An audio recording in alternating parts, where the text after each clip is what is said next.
UP में चुपचाप तरीके से बेचे जा रहे थे विधायकी के टिकट। ओम प्रकाश राजभर, अनुप्रिया पटेल, संजय निषाद की पार्टियां यूपी में करोड़ों के टिकट बेच रही थी।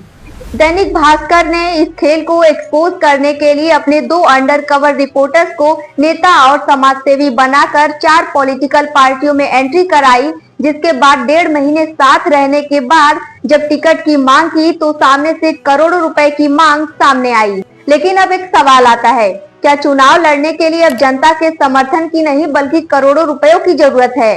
क्योंकि एक बार आप खुद सोचिए, जो उम्मीदवार करोड़ों रुपए दे के चुनावी मैदान में आएगा, अगर वो चुनाव जीत जाता है तो क्या वो जनता की सेवा करेगा या फिर अपने पैसे वसूलेगा? वहीं अभी हाल ही में ओम प्रकाश राजभर और संजय निषाद ने बीजेपी नेतृत्व से टिकट को लेकर चर्चा भी की और अभी सामने आया कि एनडीए में टिकट को लेकर काफी ज्यादा खींचतान भी चल रही है।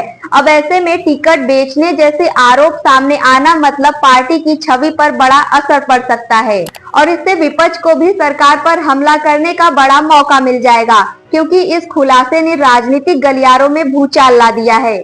दरअसल एक स्टिंग ऑपरेशन में दावा किया गया कि यूपी की कुछ क्षेत्रीय पार्टियों ने विधानसभा चुनाव का टिकट करोड़ों रुपए लेकर दिया जा रहा है और ये आरोप सीधे सीधे उन दलों पर लगे हैं जो इस समय एनडीए का हिस्सा है और सरकार में मंत्री पद भी संभाल रहे हैं। इसमें शामिल हैं ओम प्रकाश राजभर की पार्टी, संजय निषाद की पार्टी, केंद्रीय मंत्री अनुप्रिया पटेल की पार्टी।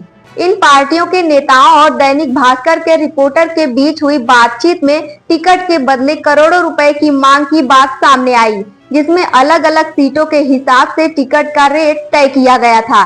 कुछ सीटों के लिए 2 करोड़ की मांग की गई थी तो कुछ सीटों पर 5 से 8 करोड़ रुपए की मांग की गई।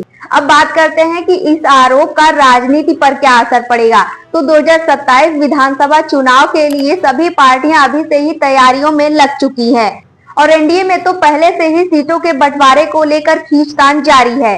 अब इस बीच इस खुलासे ने राजनीति में माहौल गर्म कर दिया है, क्योंकि चुनाव से ठीक पहले ऐसे आरोप लगना मतलब पार्टियों की छवि खराब करना। अब ऐसे में अगर ये आरोप साबित हो जाता है तो यूपी की राजनीति में ये सबसे बड़ा चुनावी घोटाला साबित होगा।